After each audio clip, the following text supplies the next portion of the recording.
viewers, jumpa lagi bersama Medi dalam channel Infolo Media. Kali ini kita akan membahas sebuah negara yang terletak di Laut Karibia, di mana negara ini memiliki luas wilayah terbesar di Laut Karibia. Namanya ialah Kuba.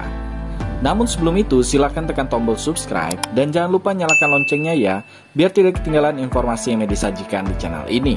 Mari kita lanjut. Negara Kuba terletak di Laut Karibia bagian utara pada pertemuan Laut Karibia, Teluk Meksiko, dan Samudra Atlantik. Kuba adalah sebuah negara berdaulat yang secara resmi disebut Republik Kuba. Luas negara ini sebesar 110.860 km persegi, yang menjadikan Kuba sebagai negara dengan luas wilayah terbesar di Karibia.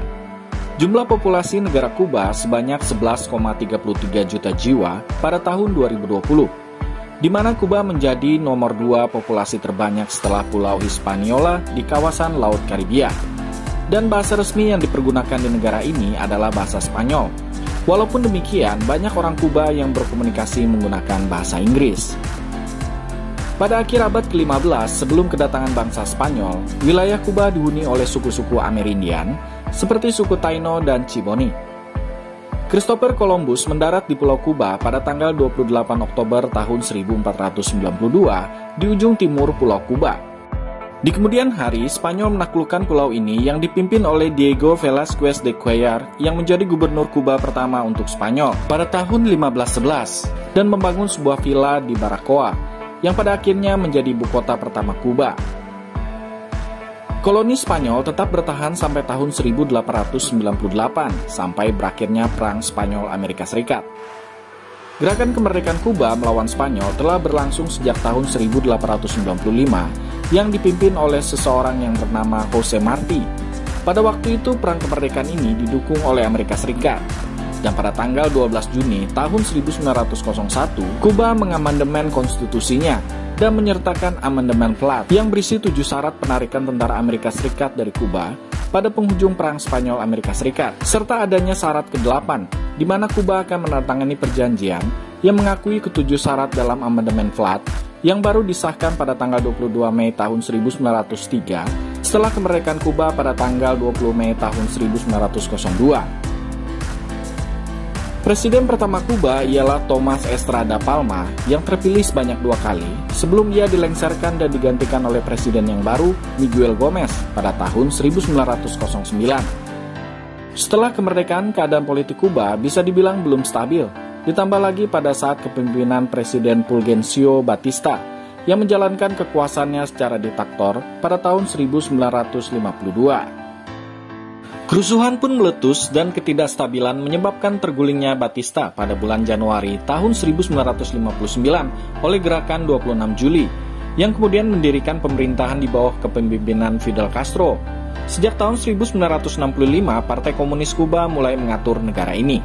Di negara Kuba, orang tua bisa dipenjara selama 3 tahun apabila mengajarkan anaknya tentang ide yang bertentangan dengan komunis. Bahkan, pemerintah Kuba melarang permainan monopoli dan Parker Brothers karena dikhawatirkan dapat mempengaruhi masyarakatnya untuk berpandangan kapitalis. Secara budaya, Kuba dianggap Amerika Latin. Ini adalah negara dengan orang multi etnis, budaya, dan adat istiadat. Agama mayoritas di Kuba adalah Kristen, utamanya ialah Katolik Roma, meskipun dalam beberapa hal umumnya dipengaruhi oleh sinkretisme. Terlepas dari politik Kuba, ternyata negara Kuba juga menjadi destinasi wisata yang cukup menarik bagi para turis mancanegara. Banyak tempat-tempat wisata yang terkenal di Kuba. Yang pertama ialah kota Havana. Havana merupakan kota terbesar dan pelabuhan utama di Kepulauan Hindia Barat. Letak kota yang berdiri pada tahun 1515 ini relatif strategis. Ekspor utamanya ialah gula, buah-buahan, dan tembakau. Ada kawasan yang dikenal sebagai Old Havana. Ini merupakan kota dengan segenap pemandangan yang cantik mengelilinginya. Nah, apabila viewers mengunjungi lokasi ini, maka sangat direkomendasikan untuk mengunjungi sebuah hotel yang bernama Hotel Nacional de Cuba. Mengapa? Karena di tempat ini terdapat bangunan yang sangat bersejarah dan memang dilestarikan bagi rakyat Kuba sendiri. Tak hanya sekedar gedung hotel saja, namun kita bisa menikmati keindahan sunset dari bagian taman hotel ini. Salah satu penyanyi terkenal, Camila Cabello, menjadikan kota Havana sebagai judul single lagunya yang hits sejak tahun 2017. Ia adalah penyanyi dan penulis lagu berkebangsaan Kuba, Amerika Serikat.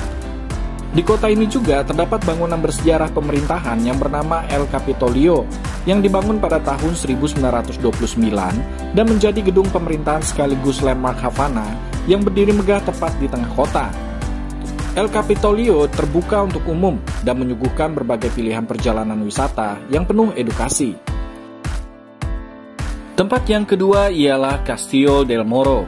Ini adalah sebuah kastil yang terkenal di Kuba, di mana bangunan kastil ini terdapat di pesisir dermaga terbaik untuk menyaksikan matahari terbenam. Apabila viewers suka menonton drakor, salah satu drama Korea yang mengambil syuting di lokasi ini adalah Encounter, yang diperankan oleh Park Bo Gum dan Song Hye Kyo. Tempat yang ketiga ialah Paradero. Ini adalah sebuah pantai yang terkenal di Kuba. Paradero dikelilingi pasir putih dan ombak-ombak kecil yang sangat cantik. Bahkan tempat ini telah dijadikan sebagai salah satu ikon dan juga tujuan utama tempat wisata di Kuba oleh para wisatawan. Resort Paradero ini juga memiliki fasilitas yang sangat lengkap dan juga wahana hiburan yang menakjubkan. Wilayah Paradero ini terdiri dari area pantai dengan pasir putih sepanjang 12 mil. Di sini juga terdapat lapangan golf serta berbagai macam hotel kelas atas di Kuba. Bagi kalian yang menyukai aktivitas laut, jangan salah ya, di sini juga terdapat tempat yang demikian, seperti memancing, snorkeling, dan bahkan diving. Tempat yang keempat ialah pabrik cerutu Partagas. Kita semua tahu bahwa Kuba memang dikenal sebagai salah satu negara terbaik dalam hal pembuatan cerutu. Maka dari itu, apabila viewers berkunjung ke negara ini, tidak mengherankan di Kuba kita akan menemui banyak sekali pabrik cerutu. Namun, pabrik cerutu yang cukup terkenal adalah pabrik cerutu Partagas, di mana pabrik ini telah dibangun sekitar tahun 1845. Pada zaman dahulu, pabrik ini mampu memproduksi hingga ratusan buah cerutu. Apabila kita berkunjung ke pabrik ini, kita tidak diperbolehkan untuk membawa kamera, sebab ada beberapa proses pembuatan yang tidak boleh dibocorkan ke wisatawan luar, agar hak cipta dan suasana khas Partagas tidak ada yang menyamainya. Oke viewers, itulah sebagian kecil dari tempat-tempat wisata yang menarik yang ada di negara Kuba. Sebenarnya masih banyak lagi tempat wisata yang menarik yang bisa kita kunjungi di negara ini. Semoga informasi yang disajikan tadi bisa menambah wawasan kita semua untuk mengenal kawasan atau wilayah sebuah negara di dunia. Dan jangan lupa untuk tekan tombol subscribe serta nyalakan loncengnya ya, biar Medi lebih semangat lagi dalam menyajikan informasi di channel ini. Sampai jumpa!